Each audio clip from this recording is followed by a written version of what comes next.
United, ang sabi ko nila, hindi ka na makakabalik. Once a week ka na lang. Nilalagay pa ako sa Studio 23 eh. Nilalagay ako sa isang programa na talagang parang totally ina-out na rin ako. Bakit to? Nangako na silang babalik ako. Yan ang totoo yan. Kaya nagdesisyon ako, hindi na ako bumalik. Etong lahat ng ito, yan ang totoo.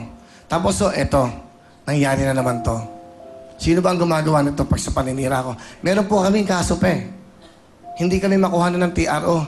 Pilit nilang kunin, kinukuha, na kami po yung mapahinto. Itong programa natin, mapahinto. Maglilimang buwan na humahigit, hindi nila makuha ang TRO. Ito po ngayon, nakakita ng butas. Hindi ko sila pinagbibintangan. Sinong gagawa nito? Kung sino man to, mahabag kayo. Ako okay lang eh. Mabubuhay naman ako kahit papano. Kontento na ako sa meron ako ngayon. Hindi na ako naghahangad. Pero yung mga taong nangangarap, yung mga taong humihingi ng pag-asa, yung mga taong nakapila sa labas. Diba? Yung mga nanay, yung mga lola, yung mga special children, mga special child na nandito araw-araw. Kayo gumawa niyan. Kung sususpindihin yung show, hindi naman ako natatakot na eh. Lagi nyo naman akong ginaganyan eh. Ilang beses nyo ako tinanggal sa ABS. Pero pag kailangan ng ratings, tatawagan ka, ibabalik ka. Di ba? Wala ko lagyan ng music. Gila ko lagi ng music. Okay? So, yan noon pangyayari yan. Ngayon, nakapag-usap po ako sa TV5 Management. Ilang araw na po ako nag-iisip, ang sabi ko sa kanila, itong mga tao to ayaw na akong tigilan. Hanggang ilibing na ako ng buhay nitong mga to. Tinira po ako sa Twitter, yung si Janjan, yung bata. Ang ipinakita po, pinutol, in-splice po nila yan. Ang pinakita, umiiyak yung bata. Pinuwersa ko daw, sumayaw, pinaiyak ko daw, child abuse ko yung bata. Panoodin yung lahat, yung segment ng real time, big time.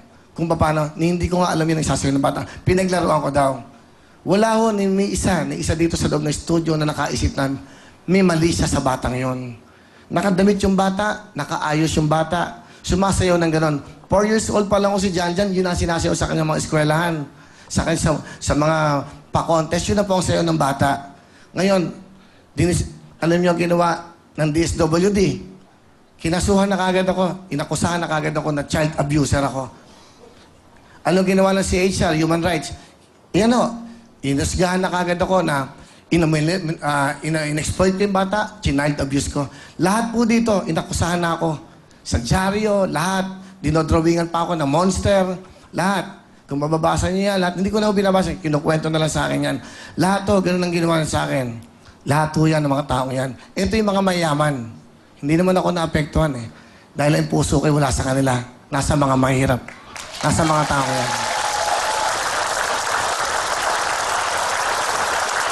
Gusto ko lang ko din pailawanag sa inyo, yung PNG, Procter & Gamble, naglagabas ng statement na napakasakit sa amin. Sila po yung nag-pull out na.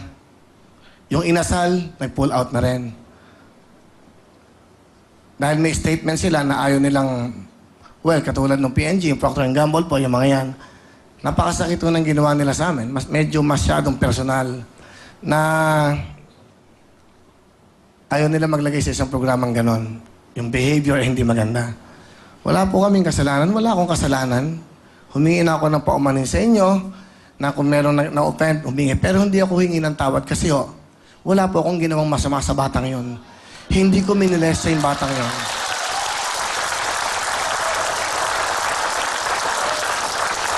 Gusto ko lang magpasalamat naman po sa Unilever. Sila po yung nagpaalam sa akin kagabi na maganda. Minute nila ako. Sobra po yung Surf, yung Rexona, yung Vaseline, yung Pepsodent. Alam niyo, ang purpose ito ay magbigay ng saya. Gustong ibalik nila pag binibili yung produkto. Ang sabi po nila, naglabas sila ng statement, Willie, aalis kami sa programa mo.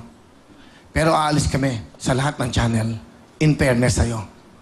Para hindi ka unfair. Palapakan niyo pang ganito. Wala pa pong husga eh. Wala pa sa kaso. Ginawa niyo na akong kriminal. Kayo nga ang lumabas dyan sa gate. Magbigay nga kayo lagi ng pera dyan sa matatanda. Bumaba nga kayo dyan sa labas ng kanto. Bigyan niyo yung mga naghihirap dyan. Yun dapat ang ginagawa nyo. Hindi yung pinupuntirin nyo ako. Yun dapat ang ginagawa nyo. Di ba? Maraming mga artista nakisawsaw. Mag-isip muna kayo bago kayo makisawsaw. Di ba? Ang sakit nyo. Yan, si Jim Paredes ng Apo, tinira ako sa Twitter. Si Aiza Seguera, tinira ako sa Twitter. Si Agot Isidro, Lea Salonga, Maylin Dizon, sasabihin ko lahat. Sino pa?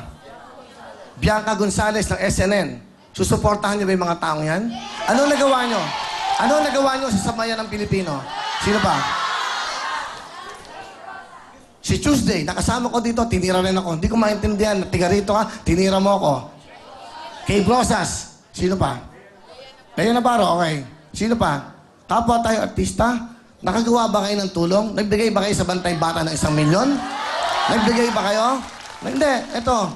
Di ba? Huwag kayo mag-husga ng kapwa nyo artista. Dapat magkakasama tayo doon. Tulungan nyo kami kung nagkakamali kami. Huwag kayong mag-husga. Sinuporta. Tandaan nyo, yung masang Pilipino ang sumusuporta sa inyo. Yan po mga pangalan na yan. Winasak ang pagkatao ko sa Twitter. Yan po mga taong yan. Jim Paredes ng Apo, Lea Salonga, Aiza Seguera, magpakalalaki ka. Tandaan mo yan. Bata ka pa. Bata ka pa, hindi ba? Nagtatrabaho ka na? Hindi ba? Hindi ba exploitation yan? Mag-isip ka. Tingnan nyo muna ang sarili nyo bago kayo mas... Agot Isidro, wala ka namang anak eh. Ba't mo ako gaganyanin? Alamin mo muna. Hindi ba? Sino pa? Bianca Gonzalez, akala mo kung mga sino kayo.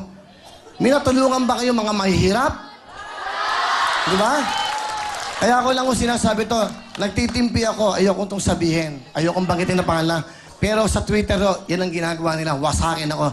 Tinawagan ng Technoman sa Switzerland. Tinawagan sa Amerika ang Unilever. Tinawagan lahat. In-email, na mag-boycott sila sa mga produkto.